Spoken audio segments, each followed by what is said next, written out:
أعوذ بالله من الشيطان الرجيم. بسم الله الرحمن الرحيم. يوم تزيد كل نفس ما عملت من خير مهدرا وما عملت من سوء تود لو أن بينها وبينه أمدا بعيدا ويهجركم الله نفسا والله رؤوف بالعباد. قل إن كنتم تحبون الله فاتبعوني يحببكم الله ويغفر لكم ذنوبكم والله غفور رحيم. قل أطيعوا الله والرسول فإن تولوا فإن الله لا يحب الكافرين.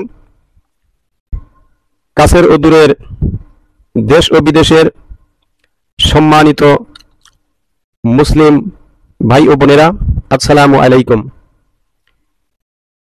হযরতে ইমাম হাসান হুসাইন এর বাল্যকাল, নবী পাক সাল্লাল্লাহু আলাইহি ওয়াসাল্লাম এর স্নেহ, ইমাম হাসান ও হুসাইন রাদিয়াল্লাহু তাআলা আনহুর প্রতি আল্লাহর হাবিব সাল্লাল্লাহু আলাইহি ওয়াসাল্লামের অকৃত্রিম ভালোবাসা এর কিছু প্রমাণ আপনাদের সামনে তুলে ধরছি।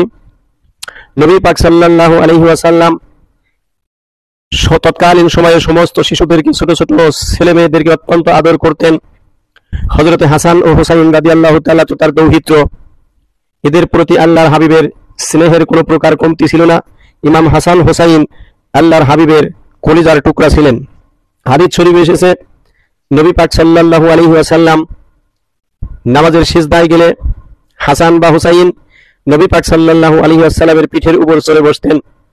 আল্লাহর হাবিব ততক্ষণ পর্যন্ত সিজদা থেকে মাথা উঠাতেন না যতক্ষণ হাসান হুসাইন তার পিঠ থেকে না নামতেন।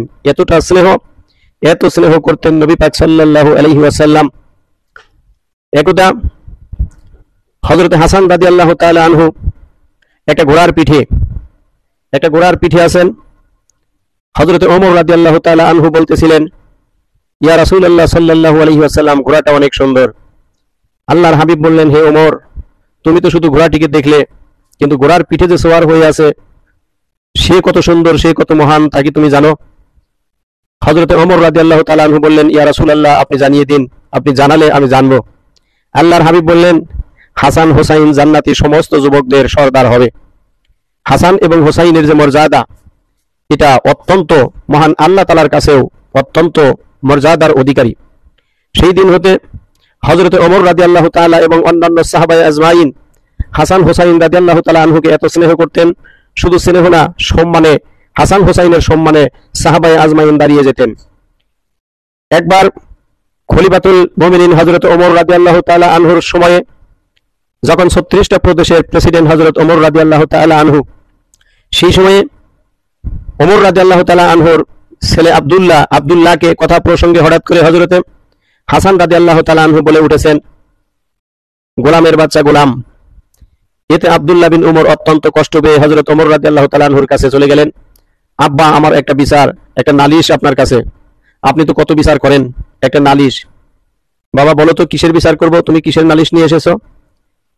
আব্দুল্লাহ ইবনে উমর বললেন, আব্বাজান, হযরতে হাসান আমাকে গোলামের বাচ্চা গোলাম বলেছেন, এর বিচার করতে হবে। খলিফাতুল মুসলিমিন আমিরুল মুমিনিন হযরতে ওমর রাদিয়াল্লাহু তাআলা আনহু ঘোষণা করে দিলেন, মসজিদুন নববীর সামনে এটার বিচার হবে। অনেক সাহাবী এসে হযরতে ওমর রাদিয়াল্লাহু তাআলা আনহুকে বলতেছেন, হাসান না হয় ভুল করে একটা কথা বলেই ফেলেছে, এই বিচার না করলে কি হয় না? হযরত ওমর রাদিয়াল্লাহু তাআলা আনহু বললেন যে না, বিচার হবে। এবার মসজিদুন নববীর সামনে অসংখ্য মুসলিম নরনারী পর্যন্ত জমা হয়ে গেছে যে হযরতে হাসানের বিচার করবে। খলিফা হযরতে হাসান রাদিয়াল্লাহু তাআলা আনহুকে সামনে আনলেন, আব্দুল্লাহ সামনে, হাজার হাজার নবী পাকের সাহাবী, হাজার হাজার সাহাবী তখনও জীবিত। হযরতে বড় মজলিসে হযরতে ওমর রাদিয়াল্লাহু তাআলা আনহু হাসানকে বলতেছেন, হাসান উপস্থিত আছেন? হযরতে হাসান রাদিয়াল্লাহু তাআলা আনহু বালক, তিনি বললেন, আমি উপস্থিত আছি। আপনি কি আমার ছেলে আব্দুল্লাহকে গোলামের বাচ্চা গোলাম বলেছেন? জি, আমি বলেছি। কেন বলেছেন? হযরতে ওমর রাদিয়াল্লাহু তাআলা আনহু জিজ্ঞাসা করতেছেন। হযরতে হাসান রাদিয়াল্লাহু তাআলা আনহু বললেন, আপনি আপনার বুকে হাত দিয়ে বলেন তো, আপনি কি আল্লাহ এবং আল্লাহর রাসূলের গোলাম কিনা? হযরত ওমর রাদিয়াল্লাহু তাআলা আনহু বলতেছেন, আপনি কি সাক্ষ্য দিচ্ছেন যে আমি আল্লাহর রাসূলের গোলাম, আপনার নানার গোলাম? হযরত হাসান রাদিয়াল্লাহু তাআলা আনহু বলতেছেন, জি, আমি সাক্ষ্য দিচ্ছি। হযরত ওমর রাদিয়াল্লাহু তাআলা তৎক্ষণাৎ একটা পাথরের টুকরো নিয়ে আসলেন। পাথরের মধ্যে তিনি লিখলেন, আমার নানার গোলাম হযরত ওমর, আর গোলামের বাচ্চা হলো আব্দুল্লাহ। এই কথাটা পাথরের মধ্যে লিখে হযরতে হাসানের সামনে নিয়ে গেলেন, বললেন, আপনি এর মধ্যে একটা স্বাক্ষর করেন। হযরতে হাসান রাদিয়াল্লাহু তাআলা আনহু পাথরের মধ্যে স্বাক্ষর করলেন। স্বাক্ষর করার পরে হযরতে ওমর জিজ্ঞাসা করলেন, আপনি কি জানেন কিসের মধ্যে আপনি স্বাক্ষর করলেন? হযরতে হাসান বলেন, আপনি আমার নানা এবং আল্লাহর গোলাম, এই কথার উপর আমি স্বাক্ষর করে দিলাম। হযরতে ওমর বলেন, আমি যেদিন ইন্তেকাল করব, আমার লাশ কাফন পরাইয়া যখন তোমরা সবাই কবরে নিয়ে যাবে, কবরে যখন শুইয়ে দিবে, তখন তোমরা আমার কাফনের সঙ্গে ইমাম হাসানের স্বাক্ষর করা এই পাথরখানা আমার কবরে দিয়ে দিবে। কঠিন কিয়ামতের দিনে মক্কি জীবনী থেকে শুরু করে মদিনী জিন্দেগি পর্যন্ত আমার যদি কোনো নেক কাজে না আসে, সেদিন যদি আমি মহান আল্লাহর দরবারে আমি অপরাধী হয়ে যাই, সেদিন আমি আল্লাহ তাআলার দরবারে এই পাথরটা আমি উঠিয়ে ধরবো। আমি বলবো, মাবুদ গো, মাবুদের সামনে সিজদায় পড়ে গিয়ে আমি বলবো, হাসান সাক্ষ্য দিয়েছে আমি আল্লাহর রাসূলের গোলাম, হাসানের সাক্ষ্যে আল্লাহর রাসূলের গোলাম আমি, রব্বুল আলামিন তোমার গোলাম কিভাবে জাহান্নামের দিকে যায়। এ ছিল হযরতে হাসান রাদিয়াল্লাহু তাআলা আনহুর প্রতি সাহাবায়ে আজমাইনদের ভালোবাসা। আল্লাহর হাবিব হযরতে হুসাইন রাদিয়াল্লাহু তাআলা আনহু আর আল্লাহর হাবিব একদিন বসে আছেন, কথা হইতেছে, নানা নাতি এই দুইজনের মধ্যে কথা হইতেছে। হুসাইন রাদিয়াল্লাহু তাআলা আনহু হঠাৎ করে জিজ্ঞাসা করছেন, নানা বলেন তো আপনি শ্রেষ্ঠ না আমি শ্রেষ্ঠ? নবী পাক বললেন, আমি শ্রেষ্ঠ। এবার বলতেছেন, নানা আপনি কোন ক্ষেত্রে শ্রেষ্ঠত্বের দাবিদার? বলে, আমি কুরাইশ বংশে আমার জন্ম, আমি শ্রেষ্ঠ। হযরতে হুসাইন রাদিয়াল্লাহু তাআলা আনহু বলেন, আমিও তো কুরাইশ বংশে জন্ম, তাহলে আপনি শ্রেষ্ঠও না আমিও শ্রেষ্ঠ না, দুইজন সমান সমান। এইবার বলেন তো নানা, আপনার আব্বার নাম কি? কয়, আমার আব্বার নাম আব্দুল্লাহ। কয়, বলেন তো নানা আমার আব্বার নাম কি? কয়, তোমার আব্বা তো হযরতে আলী, শের কথা হযরতে আলী। বলেন তো নানা আপনার আব্বার মর্যাদা বেশি না আমার আব্বার মর্যাদা বেশি? আল্লাহর হাবিব বলেন, তোমার আব্বার মর্যাদা আমার আব্বার মর্যাদার চেয়ে বেশি। হযরতে হুসাইন রাদিয়াল্লাহু তাআলা আনহু বলতেছেন, হে নানা, বংশের দিক দিয়ে দুইজন সমান সমান, কিন্তু বংশের দিক দিয়ে সমান সমান হইতে গেলেও বাবার দিক দিয়ে আমি শ্রেষ্ঠ, অতএব আমি আপনার চেয়ে শ্রেষ্ঠ। আল্লাহর হাবিব বলতেছেন, হুসাইন আমি শ্রেষ্ঠ। এইবার হযরত হুসাইন রাদিয়াল্লাহু তাআলা আনহু বলেন, নানা জান বলেন তো আপনার আম্মার নাম কি? নবীজি বলেন, আমার আম্মা আমেনা। এবার বলেন তো নানা আমার আম্মার নাম কি? বলে, তোমার আম্মার নাম ফাতেমা। আপনার আম্মার মর্যাদা বেশি না আমার আম্মার মর্যাদা বেশি? আল্লাহর হাবিব বলেন, জান্নাতের ভিতরে সমস্ত জান্নাতি রমণীদের সর্দার হবে তোমার মা, তোমার মায়ের মর্যাদা বেশি। হযরত হুসাইন বলেন, তাহলে বংশের দিক দিয়ে সমান সমান, বাবার দিক দিয়ে আমি শ্রেষ্ঠ, মায়ের দিক দিয়েও আমি শ্রেষ্ঠ, অতএব আমি শ্রেষ্ঠ। এইবার জিজ্ঞাসা করেন, নানা আপনার নানার নাম কি? নবী মুহাম্মদুর রাসূলুল্লাহ সাল্লাল্লাহু আলাইহি ওয়াসাল্লাম বলেন, আমার নানার নাম হলো ওয়াহাব জহরি। এইবার বলেন, নানা আমার নানার নাম কি? তোমার নানা তো আমি, তুমি তো জানো তোমার নানা আমি। এইবার বলেন তো নানা আপনার নানার মর্যাদা বেশি না আমার নানার মর্যাদা বেশি?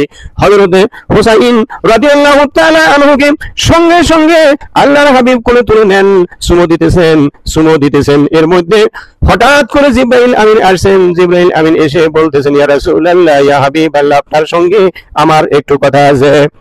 হযরতে হুসাইন রাদিয়াল্লাহু তাআলা আনহুকে নবী পাক সাল্লাল্লাহু আলাইহি ওয়াসাল্লাম জিবরাইল আমিনের সঙ্গে কথা বলা শুরু করলেন। কথা বলতেছেন হযরতে জিবরাইল আমিন। এবার বলতেছেন, ইয়া রাসূলুল্লাহ, ইয়া হাবিবাল্লাহ, যেই নাতি আপনার কলিজার টুকরা, এই নাতিকে আপনার উম্মতের একদল কারবালার প্রান্তরে শহীদ করে দিবে। হাদিস খানা এসেছে মিশকাত শরীফের 572 পৃষ্ঠা 14 লাইনের পরে হাদিস খানা বর্ণনা করেন নবীজির চাচী আম্মা উম্মে ফজল রাদিয়াল্লাহু তাআলা আনহা বর্ণনা করেন, ফাআদাতু ফি হিজরি সুম্মা কানাত মিন্নি ইলতাফাতাতুন তুহরিকানি দুমুয়া আইনা রাসূলুল্লাহি সাল্লাল্লাহু আলাইহি ওয়াসাল্লাম বিআবি ওয়ান্তা উম্মি মাহাজা ক্বালা আতানি জিবরাইল আলাইহিস সালাম فأخبرني إن أمتي ستقتلني هذا فقلت هذا قال نعم وأتوني بتربة من ترباتي حمراء। হযরতে উম্মে ফজল রাদিয়াল্লাহু তাআলা আনহু বর্ণনা করেন, আমি এসে দেখলাম আল্লাহর হাবিবের চোখ দিয়ে পানির সঙ্গে রক্ত প্রবাহিত হইতেছে। আমি জিজ্ঞাসা করলাম, ইয়া রাসূলুল্লাহ, কান্নার কারণ কি? আল্লাহর হাবিব বলেন, ক্বালা আতানি জিবরাইল আলাইহিস সালাম ফাওয়াকবারনি ইন্না উম্মতি সাতাকতুলুনি হাযা ফাকুলতু হাযা ক্বালা নাআম ওয়া আতানি বি তুরবাতিন মিন তুরবাতি হামরা। আল্লাহর হাবিব বলেন, এইমাত্র জিবরাইল আমাকে সংবাদ দিয়ে গেলেন আপনার কলিজার টুকরা এই হোসাইনকে কারবালার প্রান্তরে আমার উম্মতের একদল শহীদ করে দিবে। আমি জিবরাইলকে বললাম, জিবরাইল তুমি কি কথা শুনাইলা? জিবরাইল বললেন, ইয়া রাসূলুল্লাহ, ইয়া হাবিবাল্লাহ, একটু অপেক্ষা করুন, আমি কারবালার প্রান্তরে যাব আর আসবো। জিবরাইল চলে গেলেন। জিবরাইল চলে আসলেন কারবালার প্রান্তরে, যেইখানে হোসেন রাদিয়াল্লাহু তাআলা আনহু শহীদ হবেন সেই জায়গার একটু মাটি নিয়ে এসে আল্লাহর হাবিবকে দিলেন। আল্লাহর হাবিব মাটি হাতে নিয়ে নাকের কাছে মাটির গ্রাম শুকে বলেন, জিবরাইল, এমন কোন মাটি তুমি নিয়ে আসলা যেই মাটি থেকে তাজা রক্তের গ্রাম আসতেছে? এই মাটি হোসেন রাদিয়াল্লাহু তাআলা আনহু যেখানে শহীদ হলেন, এজিদ বাহিনী হোসেন রাদিয়াল্লাহু তাআলা আনহুকে শহীদ করে দিল, সেই জায়গায় শহীদ করে দিল, সেইখানকার মাটিটাই নিয়ে এসেছিলেন। হযরত হোসেন রাদিয়াল্লাহু তাআলা আনহুর প্রতি জিবরাইল আলাইহিস সালামের কেমন ভালোবাসা ছিল! দাহিয়াতুল কালবি রাদিয়াল্লাহু তাআলা আনহুর চেহারায় হযরত জিবরাইল আমিন আসতেন, আল্লাহর হাবিবের সঙ্গে দেখা করতেন, কথা বলতেন, ওহী নিয়ে আসতেন। হযরত হোসাইন চিনতেন না জিবরাইলকে, হাসান চিনতেন না। মাঝে মাঝে দাহিয়া কালবির চেহারায় জিবরাইল আসতেন, জিবরাইলের দাড়ি ধরে টানতেন, হাসান হোসাইন টানতেন। আল্লাহর হাবিব বলতেন, ভাই জিবরাইল, আমার নাতিরা অনেক ছোট, তোমার সাথে তোমার দাড়ি ধরে টানে, তুমি কি কষ্ট পাও? তুমি কষ্ট নিও না, ওরা বোঝে না তাই দাড়ি ধরে টানে। হযরত জিবরাইল আমিন বলেন, ইয়া রাসূলুল্লাহ, ইয়া হাবিবাল্লাহ, হাসান হোসাইন শুধু আপনার স্নেহের নয়, সমস্ত ফেরেশতার স্নেহের হাসান হোসাইন। যখন আপনার মেয়ে ফাতেমা যখন গরমের মধ্যে হাসান হোসাইনকে ঘুমিয়ে দিয়ে রান্নার কাজে ব্যস্ত হয়ে যায়, খাদ্য তৈরির কাজে ব্যস্ত হয়ে যায়, এই সময় ঘুমের মধ্যে যদি হঠাৎ গরমের কারণে জেগে উঠে আল্লাহ আমাদেরকে আদেশ দেন, হে জিবরাইল, তুমি যাও, আমার ফাতেমা রান্না করতেছে, ফাতেমা ইবাদতে মশগুল আছে, আমার ইবাদতে মশগুল আছে। এই সময় গরমের কারণে যদি হাসান হোসাইন জেগে উঠে, ফাতেমার ইবাদতে ব্যাঘাত ঘটবে, রান্নায় ব্যাঘাত ঘটবে, তখন আল্লাহর হুকুমে আমি জিবরাইল আমার নূরের পাখা দিয়ে হাসান হোসাইনকে বাতাস করতে থাকি। পরবর্তী আলোচনা দ্বিতীয় পর্বে আলোচনা করা হবে ইমাম হাসান হোসাইন রাদিয়াল্লাহু তাআলা আনহুর প্রতি আমাদের শ্রদ্ধা, আমাদের স্নেহ, আমাদের মায়া, আমরা যেন তাদেরকে ভালোবাসি। মহান আল্লাহ তাআলা ইমাম হাসান ও হোসাইনকে ভালোবাসার তৌফিক আমাদেরকে দিন, এবং সেই ভালোবাসার কারণে যেন ইয়াউমাল কিয়ামতের দিন হাসান হোসাইনকে ভালোবাসার মাধ্যমে যেন আল্লাহর রাসূলের ভালোবাসা আমাদের নসিব হয়। আমিন। আসসালামু আলাইকুম ওয়া রাহমাতুল্লাহি ওয়া বারাকাতুহু।